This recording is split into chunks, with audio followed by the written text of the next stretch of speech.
पत्नी व्रत धारण करने वाला गृहस्थ ब्रह्मचारी ही माना जाता है। जो केवल संतानोत्पत्ति के लिए गृहस्थ क्रिया करता है उसे ब्रह्मचारी ही माना जाता है। नाम जप करते हुए अतिथि सेवा, परिवार का पोषण, वो साधु ही माना जाता है। हमारे मन में जो भोगों की स्फुरणा होती है उसके कई कारण होते हैं। एक तो होता है संचित पाप राशि जो पूर्व में जमा है, प्रायः इसी से भोग स्फुरणाएं होती। दूसरा संग से होती।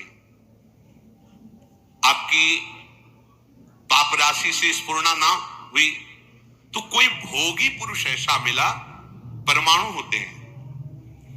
पूज्य श्रीधर बाबा की कुटिया में जब जाते थे आप सच्ची मानिए, घुसते ही ऐसा लगता जैसे मशीन फिट कर दी गई हो। मंत्र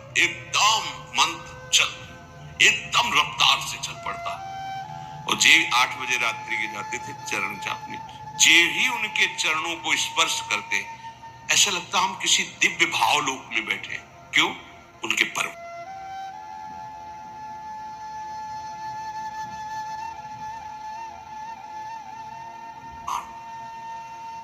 नाम जापक संत, रात दिन नाम जापक, ऐसे परमाणु उनकी हर वस्तु में, कोई भी वस्तु उनकी छू के एक दिव्यता थी उसमें। ऐसे ही जैसे वो रात दिन भजन में लगे तो उनके हर वस्तु में परमाणु, ऐसे ही रात दिन जो भोगों में लगे उनकी हर वस्तु में भोग के परमाणु हैं। सावधान, उनके आसन पर बैठना, उनकी थाल में पाना, उनका स्पर्श होना, उनका संभाषण होना, उनसे मित्रता करके उनका चिंतन करना, ये भोगों को बढ़ावा देना होगा। इसी को विपरीत देखो,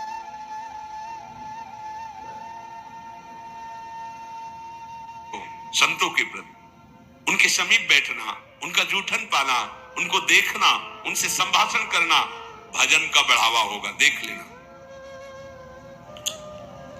पूर्व संचित पापों से जो स्फुरणा होती है उससे बहुत सहजता में बचा जा सकता है। लेकिन प्रगट कुसंग से जो स्फुरणा होती है, पूर्व पापों से स्फुरणा सबके हृदय में होती है जब तक भगवत साक्षात्कार नहीं हो जाता। वो बार बार आकर्षित करता रहता है संसार का राग। और अगर कहीं कुसंग मिल जाए फिर क्या कहना, फिर तो जो स्फुरणा थी संकल्प बनेगा, संकल्प क्रिया बन जाएगी, क्रिया होते ही अध्यात्म अंतर ध्यान हो जाएगा, अध्यात्म मार्ग ही नहीं रहेगा। इसलिए कर्म राशि की तो तुम चिंता मत करो, उसे तो भस्म करने के लिए शरणागति समर्थ है। लेकिन कुसंग से बचने के लिए तुम्हारे ऊपर पूरा भार है। कुसंग से तुम बचो। बरुहल बास नरक कर दाता, दुष्ट संग जनि दे विधाता। गंगा किनारे भ्रमण जब कर रहे थे तो तरी घाट है, उसके आगे हम जा रहे थे। नया शरीर और वैराग्य, ना कमंडल, ना बिस्तर, ना कोई भीषण सर्दी का समय। एक मार्किन नीचे पहने लाल रंग से गेरुआ, बस लंगोटी, और एक मार्किन बस, कोई नहीं, कोई कमंडल, कुछ नहीं। रोम रोम हर समय सर्दी से व्याप्त रहता। भोजन की व्यवस्था जहां ठाकुर जी कर दे। तो माह के महीने में रामनगरिया लगती गंगा किनारे। जैसे माघ मास में वहां प्रयाग में, ऐसी जगह जगह मान लो 10,000, फिर 10,000, ऐसे 2-4 किलोमीटर ऐसे नगर जैसे बन, रामनगरिया उनको कहते हैं। किनारे से चलने पर वो मिलते हैं। तो एक महात्मा, जिनकी पोशाक बहुत अच्छी लग रहा था, सुविधाजनक जीवन है, वो देखा, बड़े बुजुर्ग अवस्था के होते होंगे। हे महात्मा, देखने से ही लग रहा है कि तुम गंगा की परिक्रमा दे रहे हो। तो परिक्रमा तो नहीं, पर गंगा किनारा ही हमारा जीवन है। बोले आओ 2-4 दिन रुक लो। रामनगरिया सब अलग अलग तंबू लगे, जैसे प्रयागराज में बड़ी व्यवस्था, बड़े ऊंचे ऊंचे ऐसे गद्दे तंबू, क्योंकि बहुत सर्दी, गंगा किनारे तो और पड़ती है। हमें भी लगा चलो संत भगवान 2-4 दिन के लिए कह रहे रुक जाते, जो ही रुके 12 बजे कितने प्रकार के भोजन, खीर ये वो, जहां रोटी भी नसीब नहीं हुआ, हम कहा चलो भगवान की बड़ी कृपा 2-4 दिन जो है दोपहर में पाया। रात्रि में उन्हीं के पास शयन के, बड़ा तंबू था ऐसे हो ऐसे। दूसरे दिन सुबह 8 बजे के करीब जलेबी का भंडारा था, फिर राजभोग अलग। खूब ऐसे पुण्यात्मा जन करते रहते हैं। पास में और भी ऐसे शिविर लगे थे उनके निज जनों के, तो उनमें से एक प्रणाम योगी है, वो जलेबी का भंडारा संतों के लेके, वो स्वयं लेके आए, पवाया और कुछ भी हमका भेंट लेते नहीं, पर जलेबी प्रिय वस्तु, मीठा खूब अच्छे से। अच्छा पहले ये था कि पता ले या आज मिला है, कई दिन ना मिले, कभी गैस की गोली नहीं खानी पड़ी, चाहे जितना पालो 2 दिन 4 दिन नहीं मिला, सब बच गया। अब जी ही पा करके थोड़ा ही समय हुआ, पहले दिन का राजभोग, दूसरे दिन का ये बाल भोग जलेबी, वो जलेबी बाल भोग का राजभोग जैसा है, गरम गरम जलेबी, जैसे नशा चढ़ता है ऐसे दिमाग में बस। तो उनमें एक बहुत सरल और वास्तविक साधु स्वभाव के थे, वो केवल सेवा में ही रहते थे महंत जी की।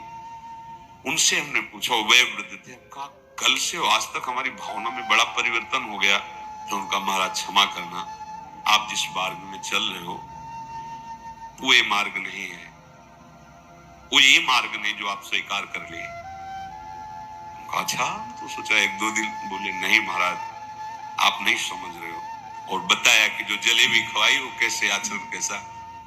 बस कुछ उठाना धरना तो था ले, 2-3-4 दिन जहां भूखे रहे अपने आप ठीक हो गया। अन्न का कुसंग, व्यक्ति का कुसंग, ये परमार्थ की राह को भटका देता। उपासक को सदैव ये देखना चाहिए कि मेरे मन की स्फुरना कहां है, प्रियालाल के प्रति है, भोगों के प्रति। यदि भोगों के प्रति हो रही तो त्रुटि कहां है, पूर्व पाप संस्कार से हो रहे हैं या कहीं कुसंग हो रहा है। पूर्व पाप संस्कार स्फुरना देगा, ना कि आपका नाश, ध्यान रखना, और कुसंग स्फुरना ही नहीं देगा, नाश कर देगा। इसीलिए बलुभर बास नरक कर दाता, दुष्ट संग जनि दे विधाता। साधक ये बातें समझ नहीं पाता है, फिसल करके ऐसे गिर जाता है। बहुत सावधानी की आवश्यकता है, हर समय अध्यात्म मार्ग पर आपकी दृष्टि बनी रहे। देखो यदि साधक सावधान नहीं रहेगा तो फिर नया कर्म बना, फिर पुरानी स्फुरना और नया कर्म मिलकर के नवीन चक्र की रचना, जन्म मरण की। इसीलिए मुक्त होना बड़ा कठिन हो जाता है। यदि आप, बहुत ध्यान देने योग्य बात है, शरणागत होकर भजन कर रहे हो, अध्यात्म पर दृष्टि रखें, तो चिंता मत करो, आपकी पूर्व कर्म राशि ये भगवान आचार्य नष्ट कर देंगे, कटी कर्म बंधन से। पर यदि आप नवीन कर्म फिर वैसे ही कर रहे हैं तो विश्वास मत रखना कि पीछे का और आगे का दोनों जोड़ करके भोगना पड़ेगा। पीछे की कर्म राशि तब नष्ट होती है जब अवलो नशानी अब ना नशे। आज तक किया, पर आज के बाद चाहे प्राण निकल जाए, आज के बाद नहीं, निहाल हो गए, आज ही निहाल हो गए, आज ही निहाल हो गए। हम तो हम सर्व पापेभ्यो मोक्षयिष्यामि, मेरे सरकार बोल रहे, प्रभु बोल रहे। पर यदि ऐसा कि नए कर्म भी क्रियमाण भी पापाचरण हो रहा है, फिर नहीं, सिद्धांत काम नहीं करे, फिर पीछे का लागू हो जाएगा। फिर आप कहोगे कि अध्यात्म में उन्नति नहीं हो रही, कोई लाभ नहीं मिल रहा, कोई सुख नहीं मिल रहा, क्योंकि आप गलती कर रहे हो। चलनी में गैया दुहे और दोष दैव को दे। देखो आपके पीछे के कर्म प्याज जैसे बदबू वाले हैं, जमा है गोदाम में। ऊपर से यदि केसर और कपूर लाद दिया जाए तो केसर और कपूर की गंध प्याज को नष्ट करके अपना प्रभाव दिखा देगी। नाम जब कीर्तन कथा वार्ता, यह है केसर कपूर। लाद दो अपने पूर्व पाप के ऊपर, भगवान नाम का वजन सब दब जाएगी, उसकी दुष्प्रवृत्तियां नष्ट हो जाएंगी। अगर कहीं वायु का झोंका चले और कपूर खुला रह जाए तो उड़ जाएगा, फिर प्याजे की गंध रह जाएगी। माया का झोंका चला और आप अपने यश कीर्ति में, अपनी बड़ाई सम्मान प्रतिष्ठा में, भजन में कमी, मान सम्मान प्रतिष्ठा में बह गए तो उड़ गया कपूर। अब बचा प्याज है, उसकी दुर्गंध शुरू हो जाएगी। कितना महापुरुषों ने सूक्ष्मता से अनुभव किया है। इसलिए ध्यान रहे कि इस माया की वायु का प्रवेश आपके हृदय में ना होने पर दुर्गंध ही रह जाएगी, केसर कपूर की गंध नहीं रह जाएगी। ये माया के प्रवाह का, तूफान का क्या भाव समझे? सबसे ज्यादा अहंकार, इसी में सारे दोष आते हैं। मैं तपस्वी हूं, मैं साधक हूं, मैं ज्ञानी हूं, मैं ध्यानी हूं, मैं बड़ा भगत हूं। इस तरह की अगर अध्यात्म मार्ग में कहीं भी कोई भी वृत्ति है तो वो आपकी दुर्वासना जो दबी हुई है उसको उठा लेगी। मैं बहुत नीच अदम हूं, अगर ये कुछ साधन बन रहा है तो श्री जी की कृपा से बन रहा है, गुरु जी की कृपा से बन रहा है दुर्गंध वाली बातें, पर ऊपर कपूर और केसर है। उसकी दुर्गंध आपके हृदय को परास्त नहीं कर पाएगी।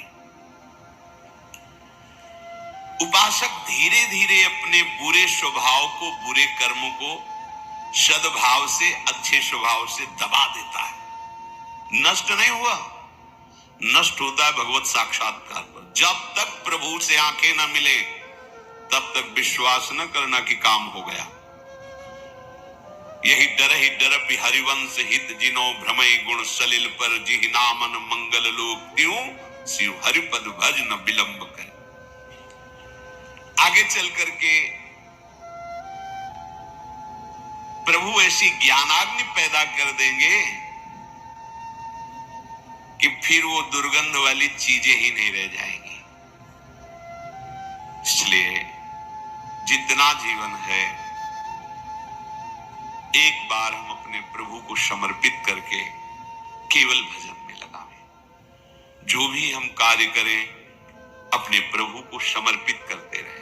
भगवान जो बार बार कह रहे हैं ना, मेरे को समर्पित करो, भगवान को कुछ चाहिए नहीं। जैसे भगवान कहते हैं यत् करोषि, जो तुम करते हो, यदश्नासि, जो तुम खाते हो, तुम मेरे को समर्पित करो। ये दुलार है। जब हम किसी वस्तु को प्रभु को समर्पित कर देते हैं तो हर वस्तु में बांधने की सामर्थ्य है माया की। कोई भी सड़ी से सड़ी वस्तु में एक माया शक्ति है जो हमें आसक्ति से बांधती है, आसक्ति से। प्रभु कहते मेरे को समर्पित कर दो। जैसे कर्म समर्पित कर दिया, अब कर्म बंधन नहीं रहेगा। भोग समर्पित कर दिया, अब वो प्रसाद हो। प्रभु तुम्हारे भले के लिए कह रहे हैं कि जो प्रभु को समर्पित कर दिया जाता है और निर्विकार हो जाता। बात समझो। ये भगवान तो कहते हैं कि सब तुम मेरे लिए, अगर नहीं समर्पित करोगे तो दुर्गति को प्राप्त होगे। भगवान तो नाराज होकर बोल रहे हैं। नाराज नहीं, उस वस्तु का प्रभाव है। कोई भी कर्म, कोई भी यहाँ की वस्तु सब बांधने वाली है। समझो पहले, सब बांधते, कोई भी व्यक्ति सब बांधता है। अपने राग से सब मुझे बांधते हैं। अगर प्रतिकूल हुआ तो द्वेष से बांधते हैं। यहां कोई मुक्त करने वाला नहीं है। एक एक वस्तु, एक एक व्यक्ति, एक एक परिस्थिति केवल बांधती है। और हम साधना कर रहे हैं मुक्त होने की। कैसे करें? भगवान करे चुपचाप जो कर्म करो मेरे को समर्पित करो। इसका रहस्य क्या है? वो कर्म तुम्हें बांध नहीं पाएगा। शरीर स्वस्थ रहे, खूब भोग भोगू, मनमानी हमारी चाह पूर्ण हो, यही हमारा लक्ष्य। देख लो, शरीर में कोई कष्ट ना हो, इंद्रियों का जो भोग जब चाहूं मिल जाए और मन चाही भोग सामग्री इकट्ठा कर लूं, इतना ही लक्ष्य है प्रत्येक मनुष्य का। अगर कोई इससे ऊपर उठाए तो अध्यात्म मार्ग का पथिक है वो। भला कैसे? परमानंद की प्राप्ति होगी अज्ञान से, अज्ञान की निवृत्ति से परमानंद की प्राप्ति है। बड़ा मजाक का विषय बन गया है। पानी में मीन पियासी मोय सुन सुनियावे हासी। अगाधानंद सिंधु प्रभु हृदय में विराजमान हैं, उनका मार्ग गुरुजनों ने दे दिया है, खूब सत्संग सुन रहे हैं और हमारी चित्त वृत्ति सत्यत्व भाव भोगों में ही किए हुए, ये बड़ा हंसी का खेल है। अब अगर आप सही मार्ग में चलोगे तो एक तमाशा हमने देखा, कुआं में लग गई आग, पानी पानी सब जला, मछली खेले भाग। संतों का है एक तमाशा मैंने, जब गुरु कृपा हुई, अध्यात्म का प्रकाश हुआ, तो जितना विषय रस है सब जल गया। जिसमें हमारा मन मछली बना खेल रहा था, सब विषय रस जल गया, सब स्पर्श रूप रस गंध। अब वो मन भगवदाकार हो गया। भला पानी जल जाने के बाद मछली फाग आनंद कैसे बना सकती? अब असली आनंद। एक तमाशा हमने देखा, कुआं में लग गई आग, पानी पानी सब जला और मछली खेले भाग। ये परमानंद। अब तो मन परमानंद में निमग्न हो गया, क्योंकि विषय रस भस्म हो गया ज्ञानाग्नि से। देखो, हमको बिना अपने घर पहुंचे आराम नहीं मिलेगी। हमारा घर है वृंदावन धाम, प्रिया प्रीतम हमारे घर के मालिक हैं, समस्त प्रेमी जन हमारे परिवार के जन हैं। यही शाश्वत घर है, यही शाश्वत परिवार है। जब तक भटकना है भटक लो, विश्राम स्थल यही है, श्री वृंदावन विश्राम। इस घर में आने की जो राह है, उसके आसपास ऐसी लुभावनी वस्तु रखी गई है कि आप घर की तरफ से पीठ करके उन वस्तुओं की तरफ चल दें। देखो, ये अध्यात्म मार्ग है, बहुत समझना होगा। आर्मी के एक जवान को जब पुष्ट करना होता है तो चढ़ाई में चढ़ना है तो वजन हल्का करना चाहिए ना, और वजन बढ़ा दिया जाता है। 2 किलो 5 किलो 3 किलो, ये ऐसे ऐसे ऐसे, और राइफल और इतना खान पान सामग्री, पूरा बिस्तर जल सब पूरी व्यवस्था। फिर 10 दिन के लिए पूरी सामग्री उसकी पीठ पे लदी हुई, और चढ़ना का है पहाड़ पे। जबकि और हल्का कर देना चाहिए चढ़ाई का, नहीं, कमजोर नहीं रखना अपने जवान को। ऐसे ही श्री भगवान कहते, जिस पर मैं कृपा करता हूं सर्वस्व नाश कर देता हूं। बंधु विच्छेदम, परिवार उसके प्रति नफरत करने लगता है। जीवितम कष्टेन सा कष्टेन जीवितम, वो बड़े कष्ट से जीवित रहता है। सुन के डर जाओगे, सुन के डर जाओगे कि अरे भगवान कृष्ण की कृपा का ये फल है, ये तो हमें बिल्कुल नहीं चाहिए। और इसमें गूढ़ बात है, ये भयावह करके परमानंद की बात श्री भगवान के। जैसे बनचंद महाप्रभु जब राधा वल्लभ लाल जी का मंदिर बनने का था, तो बहुत से धनी मानी तैयार हुए, तो उनका जो राधा वल्लभ लाल जी का मंदिर बनवाएगा वो मर जाएगा। अब आगे आओ, कौन बनवाएगा?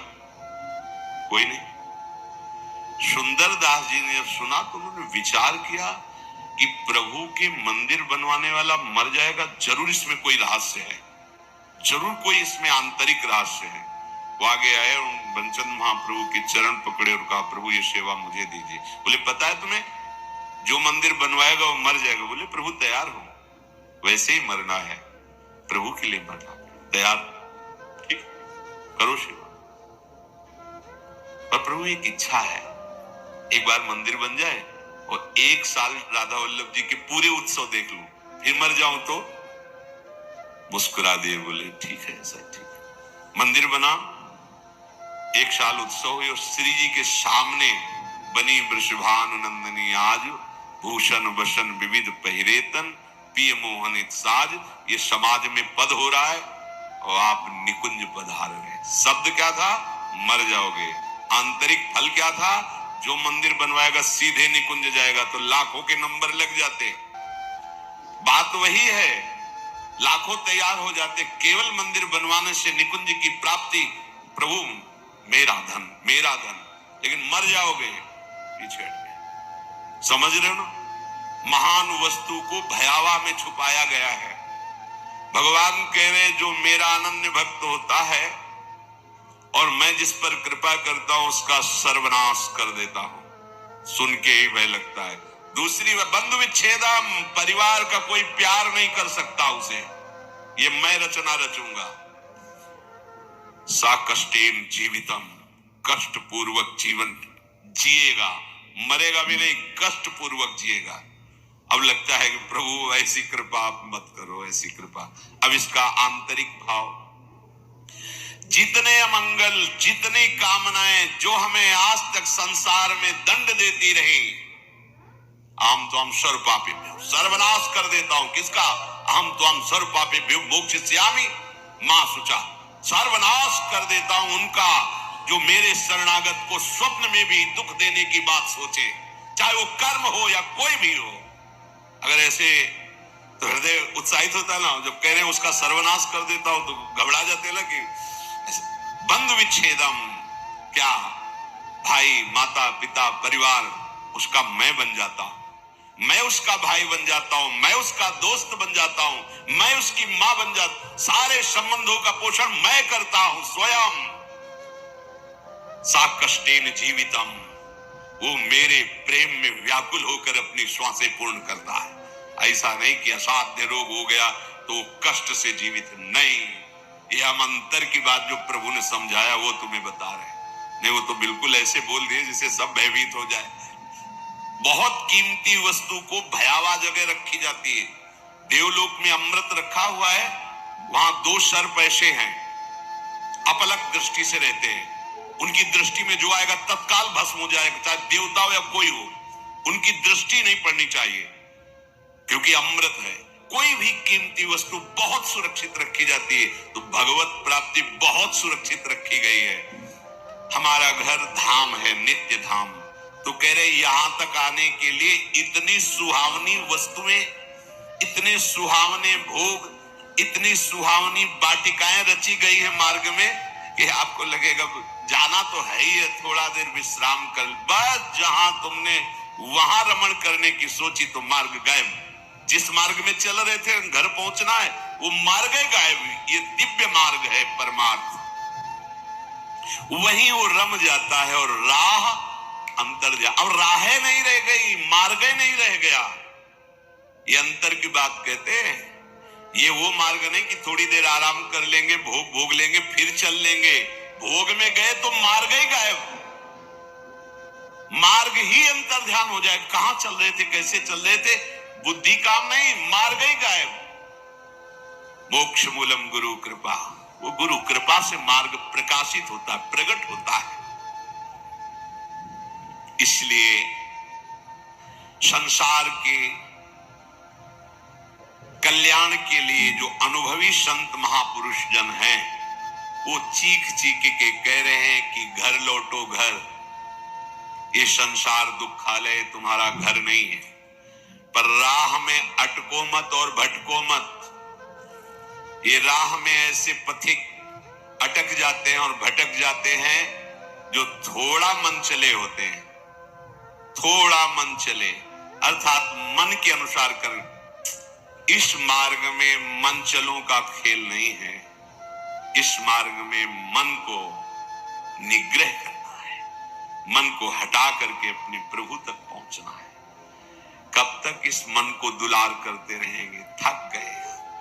कभी विचार करके तो कितना गंदा है मन यार, कहां फंसाता है, कहां लगाए हुए हैं। सोचो कहां लगाए, कितनी भुलावे की खेल। ऐसे अभक्ष पदार्थ खवाता है, ऐसे अपेय पदार्थ पिलाता है, ऐसे अकृत्य कृत्य कराता है जिसे घृणा हो जाए। पर ये माया ऐसा आसक्त कि उसी में वो जीना, उसी में सुख, उसी में वो आनंद का अनुभव करना चाहता है। अनित्यम सुखम लोकमिमं प्राप्य भजस्व माम। ये अनित्य है, असुख है संसार। प्रभु का भजन करके प्रभु को प्राप्त हो, स्वयं कह रहे हैं इस अनित्य में मत फंसो। ये तुम्हें स्वतंत्रता दी गई, तुम प्रारब्ध के अधीन नहीं हो, कोई पशु नहीं हो, मनुष्य हो। प्रारब्ध शुभ अशुभ कर्मों के जो संचित हैं उनमें से कुछ परिणाम निकालकर इस शरीर को दिया गया है। आप जो चाहो कर सकते हो और पाप कर सकते हो और बहुत दिव्य भजन करके भगवान को प्राप्त कर, ये स्वतंत्रता है आपकी, बिल्कुल स्वतंत्र हो। आप मनमानी आचरण कर सकते हो और आप शास्त्र के अनुसार चल सकते हो। आप गुरु के वचन के अनुसार चलकर परमात्मा प्राप्ति कर सकते हो और मन के अनुसार चलकर दुर्गति को प्राप्त हो सकते हो। पूरी स्वतंत्रता है मनुष्य जन्म में।